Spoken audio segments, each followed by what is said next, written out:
Здраво, ова е 378-то издание на Видеологија со Златко Ѓелески, дигитален краток осврт за актуелни филмски остварувања, односно спонтана критичка анализа која е збир на први впечатоци илустрирани со подвижни слики. На денешниот репертоар е Late Shift од Петра Биондина Волпе, во кој станува збор за Флорија, глумена од Леони Бенеш, посветена и исполнителна медицинска сестра на хируршкиот оддел, која задолжена е да ги згрижи пациентите и да им обрне внимание на нивните потреби, со цел да се намали нивната болка, но бројот на пациенти неколку пати го надминува бројот на медицинските сестри, што значи дека тој што нема да може да дојде на ред кај сестрите, ќе биде прв на ред во одделот на смртта. Филмот успева на убедлив начин да ја долови растргнатоста на медицинската сестра, која со саати ги влечка со себе уредите низ ходниците за да ја заведе и измери состојбата на пациентите, меѓу кои секако дека има дел кои треба да бидат приоритетни затоа што набрзо може да дојдат до последниот здив, и имотни пациенти кои може да си допуштат луксус во животот, кои престојат во болничката соба го порамнуваат со престој во хотел, а сестрите со послуга за нив, кои треба да ги задоволат сите нивни каприци, додека нечиј живот виси на конец неколку соби подолу во ходникот. Невидливото отшокување на туѓите животи е механизмот за создавање на потребниот временски притисок против кој мора да се бори Флорија, а кога се нема доволно борци во ескадронот, консеквентно ќе се загубат битки на неколку жаришта во војната со болестите и смртта. 26 пациенти треба да бидат под нејзино будно око, така што и да сака не може да се мултиплицира за да им помогне на сите. Затоа е посоодветен германскиот назив на филмот Хелден, односно хероина. Евидентно е дека потполно може да биде избегната секоја потенцијална негрижа и пропуст доколку се има поголем работен кадар на сестри и доктори, за да не мора Флорија цел ден да изгуби да ги провери сите пациенти во незината смена, затоа што доволно е да биде преполовена незината листа со уште една вработена како неа, за да се спаси нечи живот кој побрзо ќе дојде на ред за преглед, но тоа се хипотетички претпоставки кои не мора да значи дека би се оствариле на тој начин. Може би нови, неискусни сестри би направиле дополнителни грешки, кој знае. Меѓутоа, непореклив факт е дека многу сестри подлегнуваат на притисокот и се откажуваат од ангажманите. И Швајцарија и Германија се во константна потрага по нов кадар, дури и од кај нас, за да може да се спасат животите на пациентите со надминување на дефицитарниот кадар. Јас сум доживотен противник на концептот на мултитаскинг,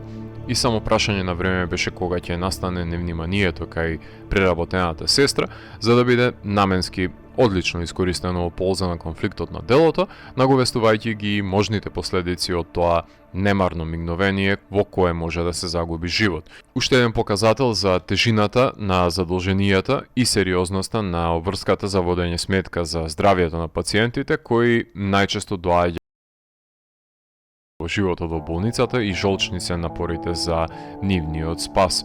Хуманата димензија во делото лежи во релацијата помеѓу сестрата и пациентите, кои ги гледа секој ден, многу повеќе отколку членовите на незината фамилија, драстично загрозувајќи си ги потенцијалите за безгрижен приватен живот со блиските, кои краде сцени од филмот за едвај да се слушне со нив, а не пак да се види. Безрезервно ја троши секоја минута од незината смена да понуди помош на пациентите и разбирање и емпатија за нивната болка, имено без разлика дали пациентите завршиле поради последиците на нивното однесување во болницата или некоја клетка доброволно решила да стане непријател во нивното тело, сите заслужуваат сочувствување и разбирање кое Флорија го нуди покрај медицинската помош, субстанцијална за одржување на беспрекорното работење на подмачканите човечки механизми. За Леони апсолутно нема потреба да се сомневаме во незината способност да биде челник на еден филм, со оглед на тоа што можеме да се увериме во неодамнешната беспрекорна изведба во The Teacher's Lounge, каде исто така мораше да проголта доста неповолности, да се справи во стресна ситуација, невозвратен гнев и од мигот кога сите граници ќе ги премине еден лик, да произлезе ерупцијата на бес, а потоа демонстрирајќи невидена грижливост и кон тие што можеби не ја заслужуваат, ако судиме врз основа на нивното однесување, но незиниот лик е доследен на аксиоматската Хипократова заклетва и помош треба да им се пружи на сите на кои им е потребно. Филмот го нема влогот на Contagion на Содерберг или пак суровоста на приказот на болниците кај Фредерик Вајсман, меѓутоа не е ниту медитативен како Syndrome на Century од Вера Сета Кул, туку поблизок е до Барбара на Песолт или пак The Death of Mr. Лазареску од Пуију. Не верувам дека филмот ќе предизвика подеднакви бренувања како што ги создаде документарниот колектив во Романија, затоа што не е корупција во прашање и снабдена е болницата со лекови за разлика од нашите болници, во кои нема ни преврски ни пеницилин. Притисокот од отшукувањето на нечи живот ми е аналоген на пресијата која беше зададена во кулинарскиот Boiling Point. Добитничката на Златната камера 300 од минатогодишниот интернационален фестивал на филмската камера Браќа Манаки, кинематограферката Џудит Кауфман, и во овој филм беше ангажирана да манипулира со кадрирањето на просторот за доловување на неговата клаустрофобичност, постепено затворајќи и можностите на Флорија низ лавиринтот од синилото на болничките ходници, во кои доследно ја прати целодневната агонија во смената, уловувајќи ги сите агенси на грижеливост во кадар додека мракот паѓа надвор. Монтажерот на одличните Unorthodox September 5, She Said, I'm Your Man, Hans-Jörg Weisbrich, е правилниот избор за градење на градацијата во накалемувањето на проблемите во работното место, за да се направи едно незапирливо течение на каузалниот след во кој гледачот знае дека некаде тензијата мора да пукне, но не е сигурен кој ќе биде пресудниот миг кога ќе се скрши духот на медицинската сестра. Во филмот нема навраќање, само се движи дејствието напред, па затоа мора да биде опрезна протагонистката и да ја гасне секоја животозагрозувачка стихија. Композиторката Емили Левиенес Фарук, неколку пати сум ја спомнал во емисиите, односно последен пат го направив тоа во All of Us Strangers, за во новиот филм суптилно да се надополнуваат соочувањата на сестрата со пациентите, проследени со елегично пијано за напоменување на грижата која се одвива во кадар, а годачката свита се нагласува кога се доближуваме до согорувањето на нечија животна свеќа и да се подгрее тензијата, се разбира. Швајцарско-италијанската режисерка Петра Биондина Волпе се школува во Германија, каде ги сними првите кратки играни филмови во раните 2000-ти, од кои La Fidanzata беше прикажан во Локарно, но во средината на 2000-тите нејзиното место во индустријата го најде во телевизискиот формат, меѓутоа